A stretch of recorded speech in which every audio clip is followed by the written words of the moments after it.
Now, there is a very disturbing trend that is going on in the Nigerian space. A lot of lies are being, pushed to the media, and a lot of people are taking these lies hook, line, and sinker.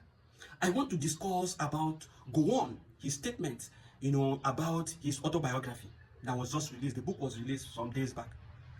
Gowon made two controversial, very wrong statements.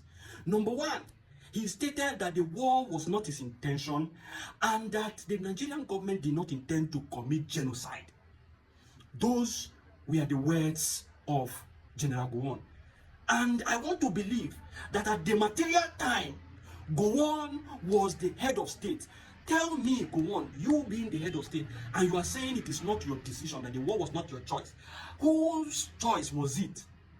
Whose power was above your power? You were the head of state at the time. So, whose power was above the power of the head of state? Nobody. Gowon said it was not his choice, and it was not the intention of the Nigerian government to commit genocide against the people, the Igbo people. The second statement he made, he said Ojukwu frustrated peace efforts. How did Ojukwu frustrate peace efforts? Ojukwu made, interactions, high-level delegation meetings, and here, everything was done. They were pushing for meetings that led to the Aburi Accord in Ghana. It was the interaction between Ojukwu and the Nigerian government headed by Gowon that led to the Aburi Accord, that you went to Ghana and had an agreement in Ghana, only for you to come back to Nigeria and renege on those agreements that you have agreed upon in Aburi in Ghana. And then you now want to tell us that Ojukwu frustrated peace effort. How? When you have agreed upon something in Aburi, you came back to Nigeria and you reneged upon everything that you agreed upon. And you now want to blame Ojukwu. We will not allow you to do that to him. Ojukwu was alive and made certain statements about this Aburi Accord. He talked about it on national television, Nigerian Television Authority, NTA. He was live on NTA. He said all he said. Gowon did not see reasons to counter what Ojukwu said on national television. Only for many years after Ojukwu has left, may his gentle soul rest in peace, you now want to come and counter what Ojukwu has said. But at the end of it, I don't want to go because these things are all, the tapes are available, the records are there. In fact, only about 2 weeks ago, I saw a set of the records again. The transcripts are available. But we talked about the Nigerian situation. And certainly, at the end, everybody says, oh, you told him this, you did that. The fact was that our case was so clear that I actually believed at the end of Aburi that the problem was not Gowon, but probably some ambassadors in Lagos who were pressing for something else. Because we understood each other. We agreed on every single point. The drafting was, in fact, my chief secretary with two other chief secretaries from the other side. They said, no. And drafted and agreed. We looked at it, we agreed. General Ankara read over the whole report again to us at the end. Asked us if we wanted to amend anything. No. At the end of all that, the position was so good that actually Ankara drove Jack, Gowon, and myself to the airport. Jack was sitting on his left, I was sitting on his right. He was in the middle. And in the course of that journey, at a point, General Ankara shook his head and said, oh, thank you. Thank you. If only we can go on like this, everything will be all right. I believe I was the one. As I do now from time to time, I go for the dramatic. Suddenly I picked up Gowon's hand, put it on Ankara's lap, brought my other hand, placed it on it, and I said, General, sir, hold us together, I want to say something. So General Ankara put his hand on top of the two hands, and I said, General, I want to assure you that I am totally satisfied with everything you said. I will even go further and say to you something I did not say at the conference, and that is that once we have implemented everything we have said, I would ask you for one favor and one favor only, and that would be to be the one to propose Jack Gowon as a head of state of Nigeria. Now, let us go into little history about what brought about this whole war and everything that people are discussing now.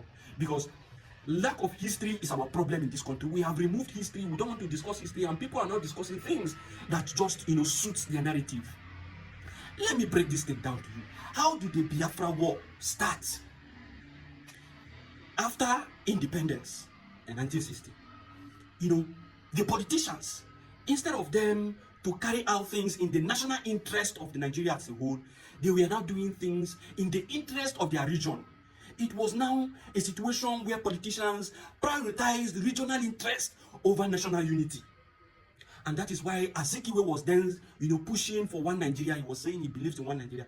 And when Ojukwu and the rest saw that this thing was not leading in the right direction, people were behaving in, prioritizing their own regional interests. They discovered that this is not going to hold water, and then they needed a separation so that everybody will go to their region, man their region, and take care of their region and the way they feel, necessary to take care of that region.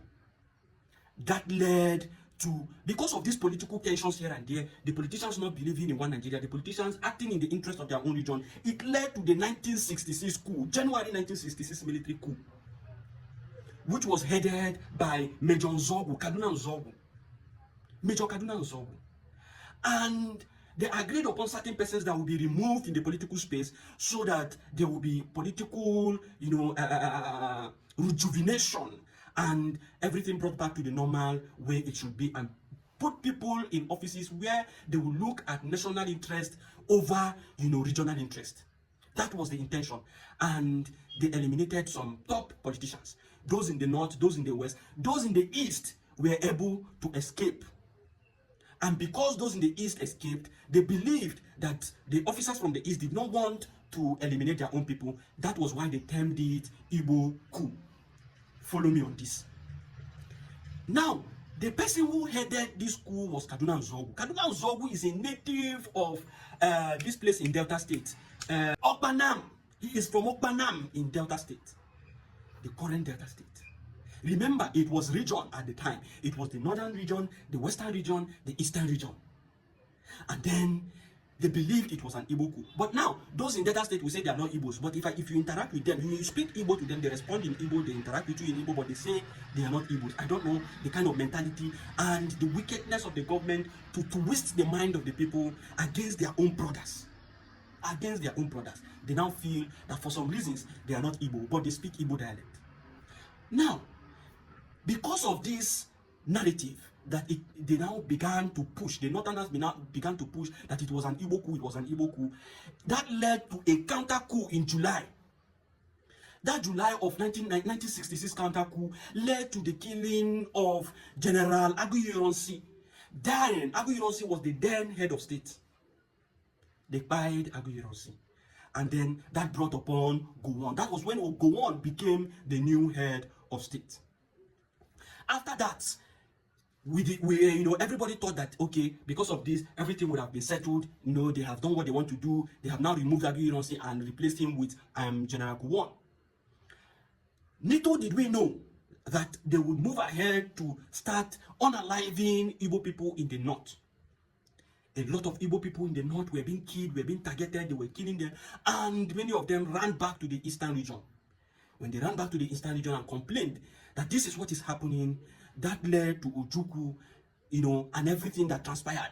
A lot of meetings here and there began to happen. They began to, call meetings, political meetings. How are we going to resolve these issues? What is going on in the northern region? Why are they killing Igbo peoples? Why are they killing Igbo people? That led to that Aburi Accord that you are hearing about. In 1967,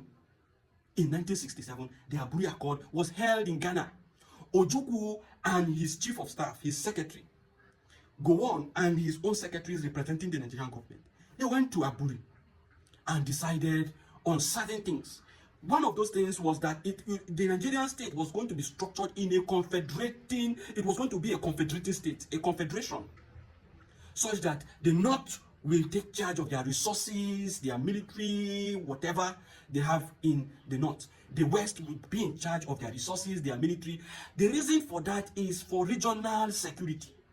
And then they also bid, Ojukwu also agreed upon those of them in the North, the Igbos in the North, should be, safely transferred back to the East, so that every region will control her resources, control her military. The reason why they control the military is for regional security, so that each region will have its own security, protecting the integrity of that region. This was what they agreed upon. What then happened? When they came back from that Aburi in Ghana, Gowon reneged on the agreement. Ojukwu came back, was expecting Gowon to announce, their agreement and then act upon that agreement. But then it wasn't happening. Ojukwu now started discussing the details of the agreement with the peoples of the Eastern region, telling them what happened. This was what Gowon saw as, frustrating peace, peace efforts. So you are saying he frustrated peace effort by telling his people, this was the details of what we discussed, our agreement. This was the details, telling his people. Gowon saw that as being, frustrating peace effort, because that is what he's saying now. What stops you from implementing what you have discussed and agreed upon in Aburi in Ghana? What stopped you from implementing them? Because of this, the Gowon now came back and changed things. And they now called it, what did they call it? Was it Decree 8 or something? And they released that decree. Ojukwu saying that decree, said no, he cannot agree to this decree, that they have watered down everything. Instead of a confederating state, he now made it that it will now be a federal unity. They want a central authority where the person who will be the head of state will have, very serious power over other regions. Very serious power over other regions. And Ojukwu said, no, this was not what we agreed upon. We agreed upon a confederating state, confederation. And Ojukwu said, it cannot happen. He went back to his people, discussed with his people. They decided to declare a nation, a new nation. And then they decided what is going to be the name of that new nation. It was Frank Opigo, from Anijo man. Frank Opigo. He was the one who gave Biafra its name, Biafra. If Ojukwu wanted to emasculate other minority tribes in the then Eastern region, he wouldn't have sought, the advice of other regions. It was a minority, tribe in the Eastern region that suggested that name. It was Frank Opigo. He told Ojukwu, accept this name. And Ojukwu did not argue with him. Ojukwu said, our new nation shall be called Biafra. Gowon now watered down the regions by creating states. He created 12 states. 12 states.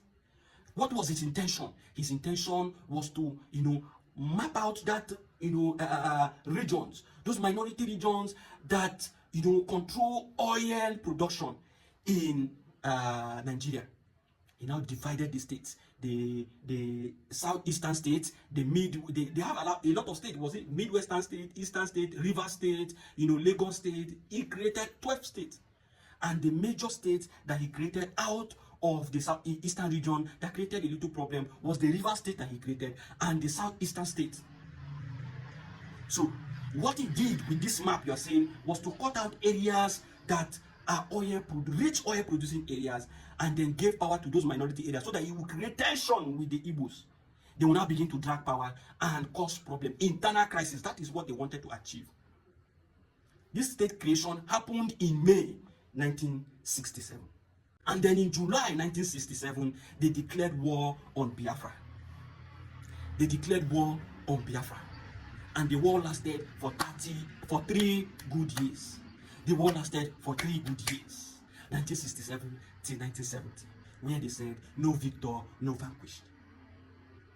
Gowon, where is this your narrative coming from that Ojukwu, truncated or frustrated peace efforts? Where is it coming from? You did not say all this You know, when Ojukwu was alive, you did not counter his statement, you kept quiet. And when it was convenient for you that Ojukwu was not alive again to counter whatever rubbish you want to come and say, you come out to say what you say, spill what you spill, so that the person who was alive during that period will not be able to counter what you have said. You allowed it when he died. That was when you now came out to, you know, this country. Kai. If you said Ojukwu countered peace effort, what is happening in your state, just Plateau State? What is happening? There has been a lot of killing, and the killing is still going on, mass burial going on in Plateau State, just. Why is there no peace? Since you said Ojukwu was the one who frustrated peace effort, and that was what led to the Biafra war, that you massacred and unalived, you know, Igbos. What is happening in Plateau State, your own state in the north? Why is it that that peace that you decided to achieve is no longer, you know, obtainable in your own states? You see how people continue to shoot themselves on the foot? This is the problem. This is the problem. May God help us in this country. Tribalism, wickedness, and evil. Is this not the same thing Nnamdi? It is the same. Is it not the same thing Nnamdi Kanu is asking for? This is the same thing Nnamdi Kanu is asking for now. What else? Regional autonomy. Regional autonomy, so that we'll be able to come back home and then look inwards, take care of ourselves, have military defense over our region, so that these Fulanis will not encroach into our regions to unalive us. Survivability. That was the reason. Is that not it? If you say Biafra should go today, will Nnamdi Kanu come to your area to fight you? He will not. He will not. Hi! If we don't learn from history, history will continue to repeat itself even before us. And this is what is happening currently. May God open our eyes to see the truth and realities. But the Nigerian government, we must tell you this. You are pushing us to the wall. You are pushing us to the wall. And it is just a matter of time. The people will push back. Because almost every family is now having one person or the other a victim of these Fulani attacks. The time is coming when from every family, everybody will be aggrieved.